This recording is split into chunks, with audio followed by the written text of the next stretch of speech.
नमस्कार, रामराम महाराष्ट्र न्यूज मध्ये आपले स्वागत आहे। यंदाही धावडे स्पोर्ट्स व शाओलिन मार्शल आर्ट्स कराटे शिबिराला भरपूर विद्यार्थ्यांचा प्रतिसाद। पाहुयात आमचे प्रतिनिधी उमेश जोशी यांचा सविस्तर report. Shri Atul Appa Babanrao Dhawade sports foundation व Shaolin martial arts karate academy यांच्या संयुक्त विद्यमाने दरवर्षीप्रमाणे Anjani lawns NDA road Kondhwe Dhawade येथे आयोजित मोफत कराटे प्रशिक्षण शिबिर 2026 आजचा 26वा दिवस DLED अकॅडमीचे संस्थापक अध्यक्ष आदरणीय योगेशजी देशपांडे सर यांचे मोफत करिअर मार्गदर्शन व मुलांनी अभ्यास कसा करावा या विषयाचे सखोल ज्ञान आज देशपांडे सरांनी दिले। 10वी आणि 12वी विद्यार्थ्यांनी भरघोस मार्क्स मिळवून पास झालेल्या सर्व विद्यार्थ्यांना देशपांडे सरांच्या हस्ते सन्मानित करण्यात आले। यावेळी कोंढवे धावडे ग्रामस्थ मंडळी उपस्थित होते आणि मुख्य प्रशिक्षक माननीय श्री राजू दवणे सरांनी या कार्यक्रमाच्या वेळी विशेष उपस्थिती लाभलेले देशपांडे सर व सर्व प्रशिक्षणार्थींचे आभार मानले।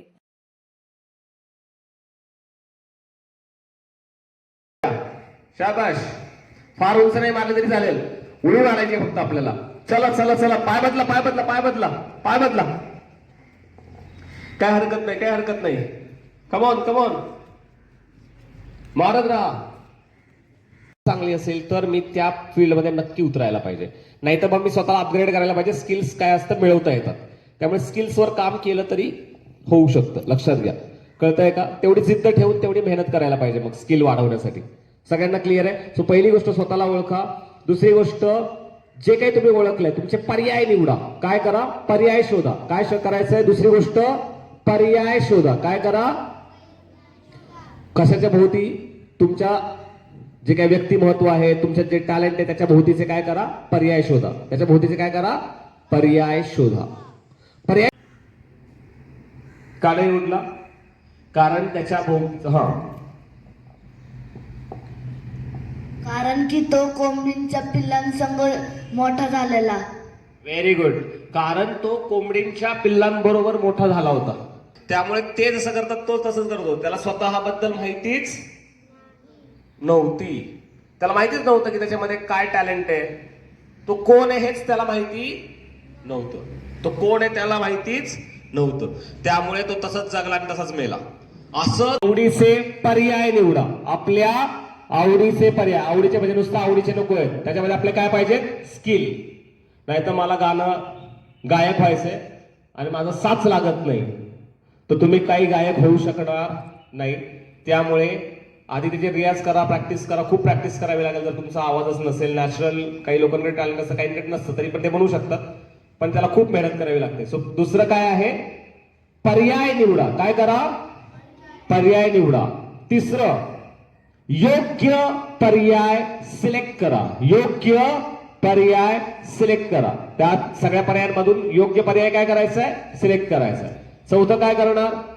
प्लॅनिंग करा। काय करा? प्लॅनिंग करा। तुम्हाला जे काय करायचं त्यासाठी काय करा? प्लॅनिंग। आणि पाचवं आणि अत्यंत महत्वाचं काय करा? त्यांनी सांगितलं होतं काय करा? त्याच्यावर वर्क करा। प्लॅन केला त्याच्यावर वर्क करा, त्याला आपण म्हणतो एक्झिक्युशन। तो प्लॅन एक्झिक्यूट करा। प्लॅन काय करा?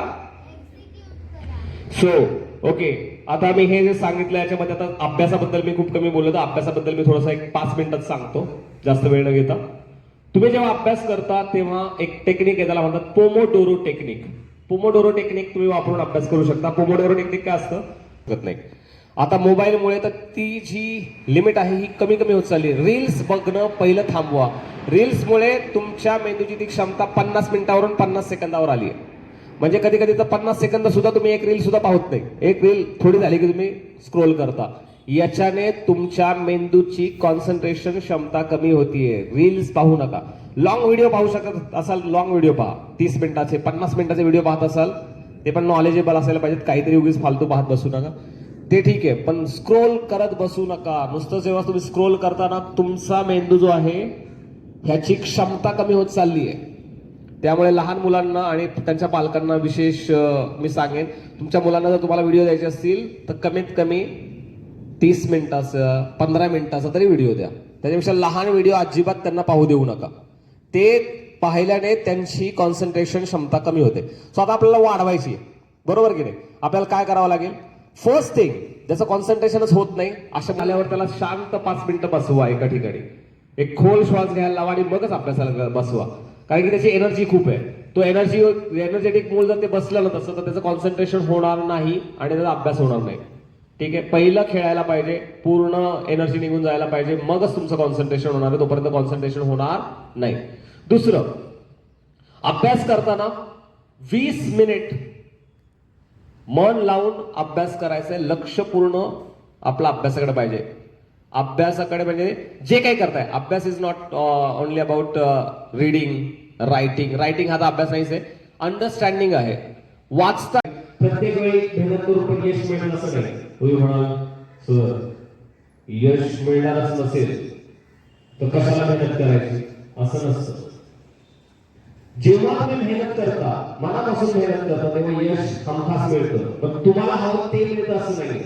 मे बी त्याच्यापेक्षा उच्च काहीतरी मिळणार असेल म्हणून तुम्हाला तिथे ते मिळत नसेल. फॉर एक्झाम्पल माझी स्टोरी सांगतो. मला लहान असताना असं होतं इच्छा की मला डॉक्टर व्हायचं.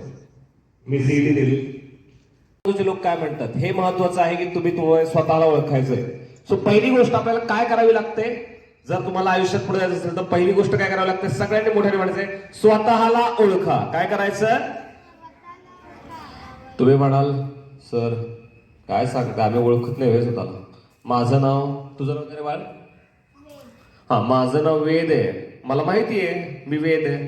नो, तुमचं नाव नाही, तुमच्यात काय आहे, तुम्हाला काय आवडतं. तुम्हाला माझ्याकडे पैसेच नव्हते ऍडमिशन घ्यायला, त्यामुळे ते ऍडमिशन पण झालं नाही. तर मला इतका राग आला की नाही, इंजिनियर व्हायचंच नाही, आणि जे मला करायचंच नव्हतं ते म्हणजे बीएससी, ते मी करायला घेतलं. म्हणजे आयुष्यात मला बीएससी कधीच करायचं नव्हतं, स्वप्नात सुद्धा मी विचार केला होता की मी बीएससी करेन. मी बीएससी केलं. अशाच नवनवीन बातम्या पाहण्यासाठी आमच्या चॅनलला सबस्क्राईब करा. फेसबुक आणि इंस्टाग्राम पेजला फॉलो करा.